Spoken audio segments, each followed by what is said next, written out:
तो अभी हम लोग एक्सरसाइज 10.1 था। तो अभी हम लोग एक्सरसाइज जो है 10.1 देखेंगे, ठीक है। एक्सरसाइज कितना 10.1। बट उससे पहले कुछ पॉइंट जो लिखे हैं, जो पढ़ा दिए हम ऑलरेडी, ठीक है, उसके बारे में चर्चा करेंगे, ठीक है। चलिए आप लोग बताइएगा ये क्या है। वृत्त है। जब प्रकाल में पेंसिल लगाओगे तो इस तरह से खींचोगे ना, तो वृत्त बनेगा। तो कथी बनेगा? अब यहाँ से एक प्रश्न बनता है, ठीक है। बहिर्भाग और अंतःभाग, ठीक है। यस सर, किताब लाइए, याद आ गया। हम बताए किए थे ना, कहा है किताब ये ना। इधर है। हाँ, अब आपसे पूछता है वो अथी बहिर्भाग और अभ्यंतर। बहिर्भाग कथी? बहिर्भाग, ठीक है। कथी पूछता है? बहिर्भाग, ठीक है। बहिर्भाग और अभ्यंतर, अभ्यंतर, अभ्यंतर, ठीक है। तो बहिर्भाग का मतलब भीतर है ना, यानी अंदर, और अभ्यंतर का मतलब होता है, सॉरी गलती बोल दी, बहिर्भाग का मतलब बाहर, बाहर, ठीक है। और अभ्यंतर का मतलब होता है, समझ में आ गया? हाँ, तो आप समझा दोगे। प्रश्न पूछेगा, बताइए केंद्र कहाँ है? बहिर्भाग होता है वृत्त के कि अभ्यंतर? तो अभ्यंतर होता है, ठीक है ना। कथी होता है? अभ्यंतर। ये केंद्र हो गया ना बुआ। केंद्र को हम लोग डिनोट कथी से करते हैं? सी से। चलो त्रिज्या, तो ये हो गया, इसको मिला दिए तो कथी हो गया? त्रिज्या। एगो वृत्त में क्या को त्रिज्या?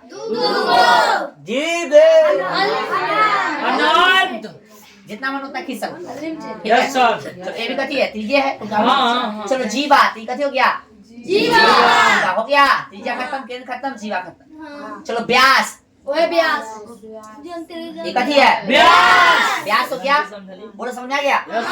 अब बताओ, एगो त्रिज्या यहाँ तक होगा, एगो त्रिज्या यहाँ तक होगा। व्यास में क्या त्रिज्या हो जाएगा? एगो ये हो। चलो आइए, जीवा भी हो सकता है, ठीक है। चलो सबसे वृत्त का सब सुनो, वृत्त का सबसे बड़ी जीवा वृत्त का व्यास से होता है, ठीक है। वृत्त के सबसे लंबी जीवा बड़ी बड़ी कथी हो गया? अरे समझना, गजब हाथ दिमाग तुम्हारा उल्टा चलता है, इधर सीधा करने का। इसको सीधा कर दो तो दिमाग वो उल्टा हो जाएगा। बड़ी या लंबी में क्या फर्क हो गया? चलो चाप, चाप। अब देखो ये वृत्त हो गया नहीं? अरे ये वृत्त कहने से वंडा। आप देखो यहाँ पे वृत्त है, मान लो वृत्त है, अंडा न मानना। तो वृत्त हो गया ना, तो इस पे प्रकार रहेगा, नोक लगा रहेगा, आई रहेगा, ई वाला पेंसिल के नोक। तो ऐसे काटोगे, ऐसे काटोगे ना। ई और ई जो है चाप, चाप हो गया। देखो ई चाप हो गया, लघु चाप, वृत्त चाप। चलो अब इसको मिला देंगे बबुआ, तो हो गया वृत्त खंड। कथी?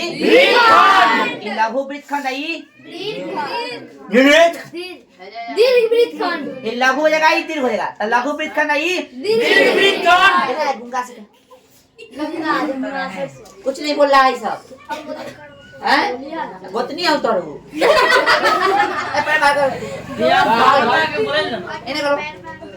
पावर लगा के बोले ना। तो ये लघु वृत्त खंड हो गया, दीर्घ वृत्त खंड हो गया। हमको मत देखो, यहाँ देखो बोर्ड पे। अब देखो त्रिज्या खंड नहीं लिखे थे, हाँ तो समझ में आ गया ना। अच्छा यहाँ का त्रिज्या खंड समझ नहीं पाए, चलो ठीक है, कोई दिक्कत नहीं है, समझा देते हैं। लो ई हो गया कथी? जा, ये में समझा देते, कोई दिक्कत नहीं सर। ई जो है ई नहीं हो रहा था कोई, तो ई ऐसे घेर दिया, ई घेर दिया, ठीक है। ई और ई घेर दिया, कथी हो गया? त्रिज्या। त्रिज्या खंड हो गया रे बुआ। ई वाला भाग है कथी? त्रिज्या खंड। ई वाला हो गया लघु त्रिज्या खंड। आई हो गया, ये लघु हो जाएगा, एक और वृत्त में देख लो, ऐसे होगा। तो ये लघु त्रिज्या खंड, त्रिज्या खंड, समझ आ गया? अब छेदक रेखा की बात होगा, तो लो भाई ये हो गया छेदक रेखा। बहुत सारा हो सकता है, स्पर्श रेखा। तो देखो ये स्पर्श रेखा, हाँ ये सट गया था स्पर्श रेखा। अब पूछता है कि स्पर्श रेखा वृत्त को कितने बिंदु पर प्रतिच्छेद करती है? एक पर छूता है, ठीक है। अब आ जाओ एक्सरसाइज में, देखो एकदम गटागट क्वेश्चन कैसे बनेगा। एक कौन भर ले रे? ए नहीं था, भरल वाला किताब दे दे, बकल को दिया भैया। यहाँ है ना, यहाँ निमन किताब है। हां तो तुम निमन देखो। अब देखो खाली स्थान भरिए, प्रश्नावली तब तक नहीं देखिए। कितने दिन यार किताब पर कहां है? अब इसमें नहीं छोड़ेंगे, ना निकालो, इसमें नहीं छोड़ेंगे सर। किताब का पैसा देख रहा है कि नहीं लेके आ रहा, किताब ले कोई है, किताब उसका है किताब ही नहीं। चलो दो, हां ये पढ़, भारती वाली किताब बना रखता है तू, है ना? किताब तू कहीं लेके आता है, माने का बात पढ़ भरले है तो तू खाली भरना पड़। चलो हम सिखाए ना आप लोग को, यस सर। खाली स्थान में भरिए। तो वृत्त का केंद्र वृत्त डैश में स्थित है, परिभाग में क्या अभ्यंतर बताओ। अब ये बताइए, तो बताइए एक का एक क्या होगा। नहीं कस के नहीं बोलना है। एक बिंदु जिसकी सुनो क्वेश्चन सुनो, भरल है तो कोई दिक्कत नहीं है, आप क्वेश्चन सुनो जवाब देने की कोशिश करेगा। एक बिंदु समझना ना तो हम समझा कहेंगे, हम हमारा समझा तो नहीं समझेगा तो मार खा जाएगा। कह रहा है कि एक बिंदु जिसकी वृत्त के केंद्र से दूरी त्रिज्या से अधिक हो, वृत्त के डैश में स्थित होगा। कथी बोल रहा है, एक बिंदु जिसकी वृत्त के केंद्र से दूरी, वृत्त का केंद्र से दूरी त्रिज्या से कथी हो अधिक हो, तो वृत्त कहाँ होगा, बाहर होगा के अंदर होगा। समझो एक बिंदु है, देखो पहले समझो, एक बिंदु है जो त्रिज्या से कम ज्यादा दूरी पर है ना। एगो बिंदु है जो त्रिज्या से ज्यादा दूरी पर है, ये होगा बिंदु, सॉरी केंद्र होगा, ये त्रिज्या होगा। इधर से चाहिए नहीं, कहीं खींच सकते हो है ना। और ये त्रिज्या से ज्यादा होगा, तो त्रिज्या से ज्यादा दूरी पर है बिंदु, तो कहीं ना होगा, कहाँ होगा, बाहर होगा। कहाँ होगा, कहीं होगा, इधर बनाओ चाहे इधर बनाओ, तो बिंदु यहाँ हो सकता है, कहाँ होगा, समझ में आ रहा है, समझना है। ठीक है, कहीं कथी जगह भाई वही भाग में होगा, कथी में हो जाएगा वही भाग। देख लेना सही लिखे कि गलती से देख लेना। वृत्ति सबसे बड़ी जीवा में आंसर। अरे वही भाग में गलती लिख दी है। ठीक है सर ऐसे सही। ठीक है, कथी बोला था, वृत्ति की सबसे बड़ी तू जीवा भी अगल अच्छा ठीक है, वो सुधार लेना, उतना हिंदी हम क्लास नहीं करा, आप सुधार लेना। ठीक है चलो, वृत्त की सबसे बड़ी जीवा अभी बताते क्या होता है। मार खाएगा प्रीतम, प्रीतम मार खाएगा सर। हम कहाँ जोर से बोल रहे हैं। चलो बीच का जगह ब्यास जगह आराम से बोलिए। चलो अब खड़ा देगा कोई, तू खड़ा रे, सपना खड़ा हो। कोई किताब कहाँ है रोल, क्वेश्चन देखो बीच में रखे ना यार, बीच में रखो। तो जिसके पास नहीं होके देखो क्वेश्चन, देखो देखो कह रहा है सपना भाई देखेगा क्वेश्चन। क्वेश्चन नंबर 4 भर लेने मेरे में। एक चाप डैश होता है जब इसके सिरे एक व्यास के सिरे हो। एक चाप डैश होता है, अच्छा क्वेश्चन ऐसे तू बढ़ जाए, इसका जवाब तुमसे नहीं होगा। एक बोला है कि एक चाप डैश होता है जब इसके सिरे एक व्यास के सिरे हो। हम बता देते हैं। देखो अब समझो, समझो क्या बोला है। एक चाप डैश होता है जब इसके सिरे एक कथी व्यास के सिरे हो, मतलब ये चाप है यहाँ पे कथी है चाप, सिरा मतलब इसको मिलाइले है, मिलाइले है तो कथी के व्यास, व्यास कहाँ से गुजरेगा, केंद्र से ना गुजरेगा। यहाँ पे चाप था, चाप पे वो मिलाइले है, सिरा का मतलब कथी है मिलाइले है, तो कथी होगा डैश होगा, डैश होगा तो कथी होगा और में वृत्त होगा। इधर के भाग और उधर का भाग कितने जगह और वृत्त होगा। ठीक है ना, फिर से समझ लीजिए क्वेश्चन को। एक चाप डैश होता है जब इसके सिरे एक व्यास के सिरे हो, जब इसके सिरे कहते हो एक व्यास के सिरे, तो इधर भी अर्धवृत्त उधर भी अर्धवृत्त, तो अर्धवृत्त होगा इसका आंसर। ठीक है, कितनी जगह 4 नंबर अर्धवृत्त। ठीक है, नेक्स्ट 5 नंबर वृत्तखंड एक चाप था जीवा के बीच का भाग। अरे कौन भर दिया है बकले वृत्तखंड, ये भी वृत्तखंड का है ना, ये भी वृत्तखंड है, ये भी कथी है यहाँ चाप होता है ना, चाप होता है ना लघु वृत्तखंड। तो कथी कर सकते हैं, वृत्तखंड होता है चाप और कथी जीवा के बीच का क्षेत्र होता है। ये भी तो जीवे ना हरे व्यास में भी वो जीवा, ये भी वो चाप हो गया, ये भी वो चाप हो गया, तो वृत्तखंड चाप और कथी जीवा के बीच का क्षेत्र होता है। तो खाली स्थान कथी बनाएगा जीवा, चाप तो देले है, समझे ना। भरले सामने से देखी के बोला गया, बताओ भरना नहीं चाहिए था तू। अच्छा ये समझ में आ रहा है, ठीक है, बनाने की जरूरत नहीं होगा। लिखिए सत्य, अच्छा एक बार बचल है। एक वृत्त जिस तल पर स्थित होता है उसे 10 भागों में विभाजित करता है। भागों में विभाजित किया करता है। कह रहा है एक वृत्त जिस तल पर स्थित है हाँ उसे क्वेश्चन तो नहीं समझ में नहीं। एक वृत्त जिस तल पर स्थित है उसे 10 भागों में विभाजित करता है। अच्छा एक वृत्त जो है जिस तल पर स्थित है उसे 10 जीरो एक वृत्त, रुक जा क्वेश्चन समझो। एक वृत्त जिस तल पर स्थित है, समतल तल पर है स्थित वृत्त, ठीक ना, तो उसे 10 भागों में विभाजित करता है। 3 भाग। अरे रुक जा यार, 1 2 3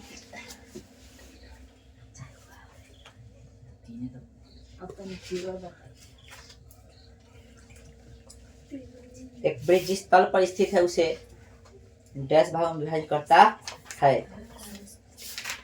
इसका आंसर शीट निकाले तो बुआ 3 भाग। वो नहीं देखना है, पकड़ ले ऐसा 3 भाग बता बता देंगे, दे निकालना ही भैया, वो तो बोले। बता देगा, बता देने से क्या मतलब, समझ में आया कि तुरा 3 भाग कैसे नहीं होगा? सर। फिर समझना है कि नहीं? आप देखिए ना, ऐसे समझ में आ तो रहा है। फिर समझना है तो रटाने बीच को से बराबर बराबर भाग में काटिए ना, 3 भाग हो जाएगा। समझ ही नहीं आया तो बात ननु समझा तो बात। है, समझना है कि समझ समझना है कि ऐसे ही रटवा दे, बोलो समझना है? समझना है सर। रुक जाइए जरा। के लिए ना हम कुछ दूसरा चीज देख रहे हैं, इसमें 3 दिल है ना, हम संतुष्ट नहीं ना, इसलिए आपसे रुकने के लिए बोले हैं। अच्छा बोला है एक वृत्त जिस तल पर स्थित है, ठीक ना, उसे डैश भागों में विभाजित करता है। जिस तल पर स्थित है उसे क्या भागों में, मान लेते हैं समतल तल है तो इस तरह से वृत्त होगा, 1 भाग 2 भाग 3 भाग।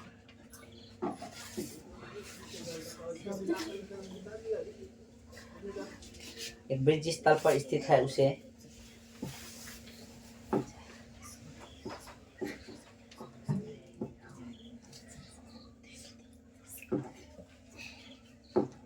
एक वृत्त जिस तल पर स्थित है उसे डैश भाग में, देखो ये अभी इसका आंसर 3 लिख लीजिए, ठीक है। अभी इसका हम कंसेप्ट थोड़ा सा हमारा ध्यान से उतरल है, हम आपको देख के बता देंगे, फिलहाल आंसर इसका लिख लो, ठीक है। हाँ, एक क्वेश्चन नंबर कितना है, 6 है ना? 3 हाँ 3 लिख लो। हम इसका कंसेप्ट अभी भूल रहे हैं, अभी रट लो, फिर हम बता देंगे इसका, ठीक है कंसेप्ट। ओके, कल के क्लास में बता देंगे। हम भूल रहे हैं तभी नहीं कहेंगे कि नहीं भूल रहे हैं, हम भूल रहे हैं इसका कंसेप्ट अभी हम बता देंगे नेक्स्ट क्लास में आपको, ठीक है। हो सकता है कुछ मिस्टेक हो गया हो हमसे।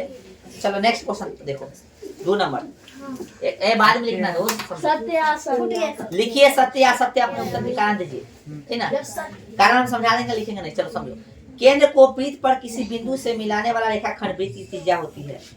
देखो केंद्र कभी बोला, केंद्र को वृत्त पर केंद्र पर किसी बिंदु से मिलाने वाला रेखाखंड वृत्त की त्रिज्या होती है। बात सही है ना रे? राइट दुखे सत्य है ना? देखो ये केंद्र हो गया, केंद्र को वृत्त पर मिलाने वाला कोई रेखा जो खंड होता है, कहते हैं वृत्त का त्रिज्या होता है, तो बात सही है, सत्य है। चलो 2 का 2 तो 1 का है ना, ठीक है। चलो 2 का 2 देखिए क्या बोल रहा है, एक वृत्त में समान लंबाई की परिमित जीवाएं होती है, ठीक ना। एक वृत्त में समान लंबाई की परिमित जीवाएं होती है। देखो एक वृत्त, अब कहेंगे परिमित का अर्थ समझा तो नहीं समझाएगा, आंसर नहीं रटना है बुआ, समझो, ठीक ना। एक वृत्त में समान लंबाई की परिमित जीवाएं होती है, एक वृत्त है उसमें समान लंबाई की कथी होगा, परिमित जीवा, समान लंबाई की परिमित जीवा बोल रहा है, ठीक ना। तो जीवा हम लोग जानते हैं कि वृत्त में कितना होगा, जीवा कितना हो सकता है, अनंत हो सकता है, ठीक है ना, अनंत हो सकता है ना। इसमें क्या बोला है, इसमें अनंत कितना गया रे क्वेश्चन नंबर, एक वृत्त में समान लंबाई की परिमित जीवाएं होती है, तो भैया एक वृत्त में समान लंबाई की परिमित जीवाएं होती है, तो हम कह सकते हैं इसका, लो यह वृत्त है, ये जीवा हो गया, बोलो समझो, तो क्या ये जीवा होगा, अरे ब्याज से लेकिन जीवा भी तो है, चलो एगो ई जीवा हो गया, एगो ई जीवा होगा, एगो ई जीवा होगा, एगो ई जीवा होगा, समान लंबाई। अरे समान लंबाई नहीं, समान है इसलिए तो ब्यास लेके बता रहे हैं, समान लंबाई बोला था इसलिए तो ब्यास लेके बता रहे हैं, समान लंबाई तो है ये, ब्यास लेगा तब ना समान लंबाई होगा जीवा, नहीं समझ रहा है? हाँ सर, ब्यास लोगे तभी तो समान लंबाई होगा, नहीं तो अलग से जीवा लोगे तो भैया ई जीवा कुछ और होगा, ये कुछ और होगा, जी कुछ समान लंबाई का होगा नहीं होगा, इसलिए ये नहीं ले सकते हम लोग, इसलिए हम लेके बता रहे हैं, ठीक है, समझ आ रहा है सबको? हाँ तो बताओ कै गो होता है पता है, तो अपरिमित इसको बोलते हैं, अपरिमित रूप से अनेक, इसे परिमित शब्द दिया था, यानी लिमिटेशन करे कि लिमिट में है, जबकि हम जानते हैं कि लिमिट में चीज नहीं है, अनलिमिटेड है ना, तो कथी हो गया, असत्य, ठीक है। कारण के लिए फिगर ही बना लेना, ठीक है, ये वाला फिगर समझ में आ गया ना? चलो अगला, कारण के लिए फिगर बना लेना, समझ में आ रहा है? चलो अगला क्या है, 3 नंबर, यदि एक वृत्त को 3 बराबर चापों में बांट दिया जाए तो प्रत्येक भाग दीर्घ चाप होता है। एक वृत्त को 3 बराबर चापों में बांट दिया जाए, चलो देखते हैं बांट के, जो बोला है क्वेश्चन नंबर कितना, 2 के 3, एक वृत्त को कथी बोला है, एक वृत्त को 3 बराबर चाप में बांट दिया जाए ना, एक 1 2 3 1 2 3 हाँ कैसे बोला था एक ब्रिज यदि एक ब्रिज को 3 बराबर चापों में बांट दिया जाए तो प्रत्येक भाग दीर्घ चाप होता है। प्रत्येक भाग दीर्घ चाप होगा। कैसे दीर्घ चाप होगा प्रत्येक भाग? प्रत्येक चाप दीर्घ चाप कैसे होगा? सब तो बराबर है ना। हाँ। प्रत्येक जो है दीर्घ चाप असत्य। आंसर मिला लेना है आंसर। देखो देखो यहाँ पे 1 भाग 2 भाग 3 भाग 4 भाग हो जाए। क्या इसमें बोला था? 3 ना 1 को 4 2 को 4 3 को ऐसा ज्यादा हो गया। एक काम कर दो बराबर ले लेना ठीक है।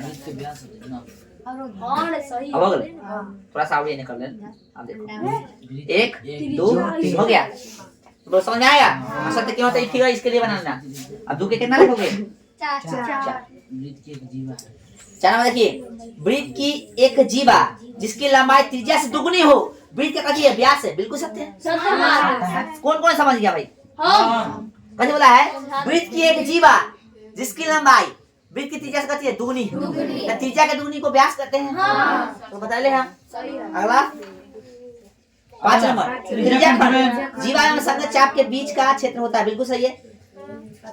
अरे रुको रुको त्रिज्या खंड होता है जीवा एवं संगत चाप के बीच का क्षेत्र होता है। हम लोग जानते हैं कथी? देखो यहाँ पे 2 के 5 समझो। त्रिज्या खंड के बारे में हम लोग क्या जानते हैं? तुम ही बताओ। त्रिज्या खंड ये हो गया चाप और त्रिज्या के बीच का भाग होता है त्रिज्या खंड। राइट? तो यह सत्य हो गया। कैसे जगह कैसे समझा गया? त्रिज्या खंड जो होता है त्रिज्या और चाप के बीच का लंबाई होता है कि नहीं हो? मतलब सॉरी बीच का क्षेत्र होता है कि नहीं? जबकि इसमें कथी बोला है? इसमें बोला है त्रिज्या खंड जीवा एवं संगत चाप के बीच का क्षेत्र होता है। जीवा एवं संगत चाप नहीं, जीवा नहीं चाहिए भाई हमको। जीवा नहीं चाहिए। कोई दिक्कत है आंसर में? सही है ना? बनाए ना सही? तब आप लोग ऐसे देखना है हमको समझ में कैसे कहा देख रहा है ये उठा रहा है। वृत्त एक समतल आकृति है। वृत्त एक समतल आकृति है। सत्य है। चलिए 2 का 6 सत्य न लिखना है। समझ में आया? चलो एक क्वेश्चन फंसा हम लोग से। ठीक है कौन सा क्वेश्चन था भाई?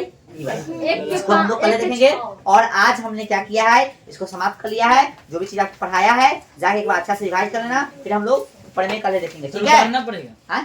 इसको उतारना पड़ेगा ना। चलिए ठीक है उतार लेना। नहीं तो कई बार उतार लेना। ठीक है। अरे बाप